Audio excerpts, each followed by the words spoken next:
Our PAX Prime 2014 coverage is brought to you by HyperX Gaming Products. Make sure you click their logo to check out the great gaming content on their YouTube channel, as well as Phantom Glass, the ultimate Gorilla Glass screen protector for your mobile device. Alright guys, welcome to our Indie Megabooth Top 5. Just as a note, games we've covered before are not going to be in this. So stuff like Zing and Distance are here, and they're awesome, but I'm not going to cover them in this Top 5 because I've covered them before in the past. So let's get right to it. The first game, and I don't usually admit this, but my favorite one here was Rockets, Rockets, Rockets. I played against Nick.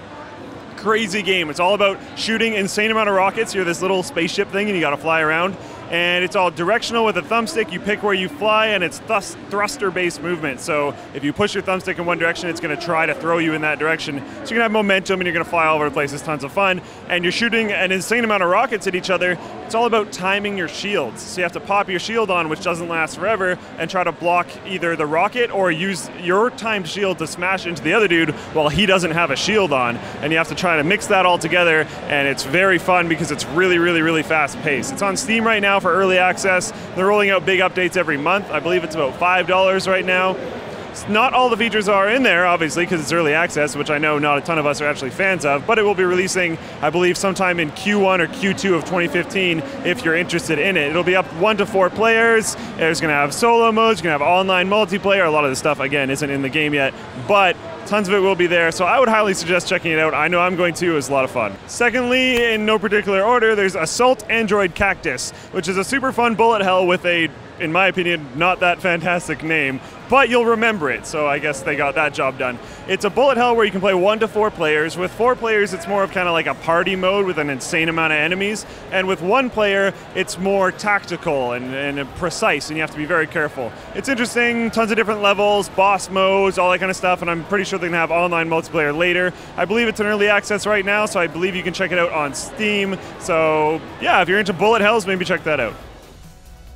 Then we come to Cannon Brawl, a game where if you're sitting next to the person you're playing against, I wouldn't even be that surprised if it gets physical. Because what it is it's kind of like a Worms-esque style map.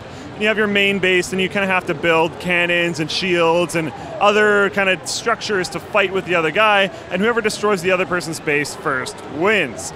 But because of how the game is paced, I fully expect you to end up punching the guy before you actually win. We'll see how that goes for you. I believe it's on Steam Early Access right now, so you can check it out. It's quite a bit of fun if you're into that kind of base versus base style game. Then we come to Darknet, a hacker game, but a Hollywood hacker game, like pretty much all of them are. The idea is it's a VR game in Oculus. It's coming to whatever platform it's supported in later on. They're pretty much just tying themselves to VR in general.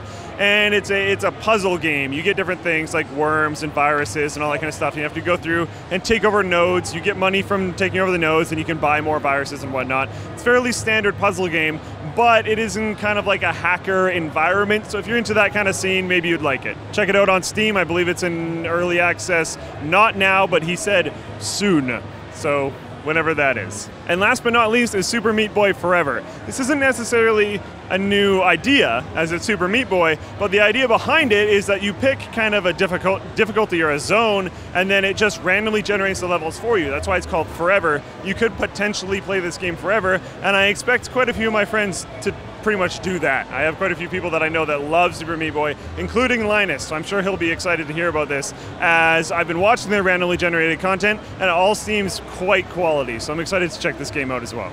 Alright guys, I hope you liked our Indie Megabooth roundup. You can check, hopefully, links for those games in the description down below, although some of them don't have any links, so I don't know how that's going to work, but you'll figure it out. Also, before you go, click on this button to subscribe to HyperX's YouTube channel. They've doubled in size over the last month because they don't just make crappy product videos, they also have really good, high quality, interesting videos, so I highly suggest checking them out. And also thank you to Phantom Glass. Both HyperX and Phantom Glass sent us here this year. Thanks for watching this video, I'll see you guys next time.